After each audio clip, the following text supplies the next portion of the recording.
Isso é solução de verdade, pergolado feito com EPS Curpan. Imagina só construir uma fachada toda usando esse material leve, que praticidade. O melhor de tudo, colado com espuma adesiva de poliuretano, então é mais prático ainda. Imagina, né? Não precisar ficar mexendo com argamassa.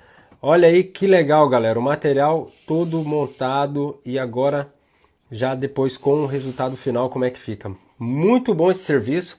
O EPS ele é colado, estruturado com essa espuma, depois de seca é feito pinagem química e entra com um revestimento estrutural microviga multitela em todas as faces, e isso garante essa resistência, senão não vai aguentar, né, galera? O EPS só não tem resistência. No final coloca a